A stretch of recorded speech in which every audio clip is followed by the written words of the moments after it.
नमस्कार, मैं हूं अभिषेक त्रिपाठी और आप देख रहे हैं सरकारी मंथन। बिहार में विधानसभा चुनाव संपन्न हो चुका है। बिहार की 243 विधानसभा सीटों पर मतदान हुआ। चुनाव के पहले और दूसरे चरण के मतदान प्रतिशत की बात की जाए तो पहले चरण में 65% मतदान हुआ, वहीं दूसरे चरण में 68.76% मतदान हुआ।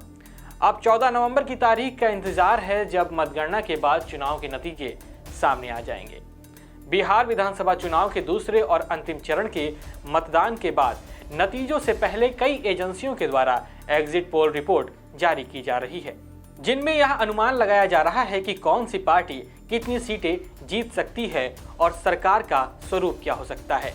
कई बार एग्जिट पोल के नतीजे और मतगणना के बाद आने वाले नतीजों में काफी हद तक समानता देखी जाती है, लेकिन कभी कभी पूर्वानुमान भी गलत साबित हो जाते हैं। यही कारण है कि एग्जिट पोल पर आंख मूंद कर भरोसा नहीं किया जा सकता। एग्जिट पोल पर ही चुनावी घमासान के बीच आने वाले ओपिनियन पोल भी चर्चा में रहते हैं। ओपिनियन पोल और एग्जिट पोल में क्या अंतर होता है, आइए आपको इसके बारे में विस्तार से बताते हैं। पहले हम आपको ओपिनियन पोल के बारे में बताते हैं, क्योंकि ओपिनियन पोल चुनाव से पहले किया जाता है। ओपिनियन पोल यानी जनमत सर्वेक्षण सरकार और राजनीतिक दलों को लेकर जनता की क्या राय है उसे जानने के लिए चुनाव से पहले ओपिनियन पोल किया जाता है। यह चुनाव की तारीखों के ऐलान से पहले और चुनाव घोषित होने व आदर्श आचार संहिता लगने के बाद किए जाते हैं। इसमें मतदान से पहले लोगों की राय ली जाती है। ओपिनियन पोल एक प्री पोल सर्वे होता है। इस सर्वेक्षण में सभी लोगों को शामिल किया जा सकता है, भले ही वे वोटर हों या ना हों। ओपिनियन पोल में आमतौर पर लोगों से ये सवाल किया जाता है कि वे किस पार्टी या उम्मीदवार के पक्ष में हैं या किसे वोट देना चाहेंगे। राजनीतिक दलों में आम लोगों के लिए भी ओपिनियन पोल महत्वपूर्ण होते हैं। अब बात करते हैं चुनाव के नतीजों से पहले आने वाले एग्जिट पोल की। एग्जिट पोल एक तरह का मतदान के बाद किया जाने वाला एक प्रकार का सर्वे है, जो वोटिंग पूरी होने के बाद किया जाता है।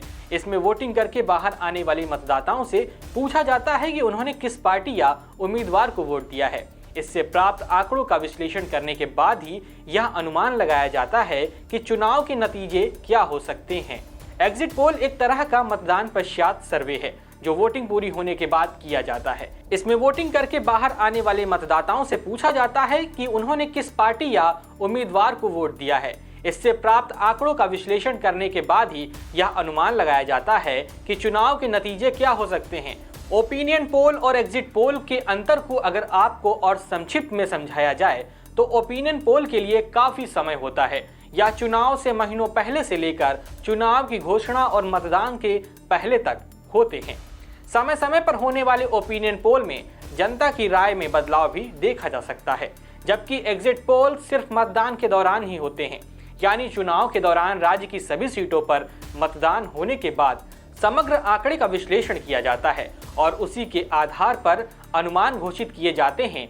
हालांकि एग्जिट पोल हमेशा सटीक नहीं होते, क्योंकि यह जरूरी नहीं होता कि सभी मतदाता यह सच बताएं कि उन्होंने किसे वोट दिया है।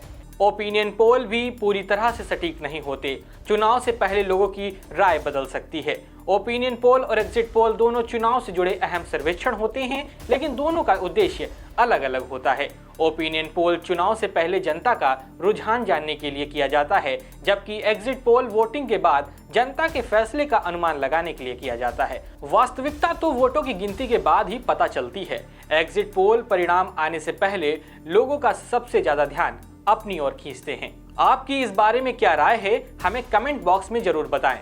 मैं हूं अभिषेक त्रिपाठी और आप देख रहे थे सरकारी मंथन।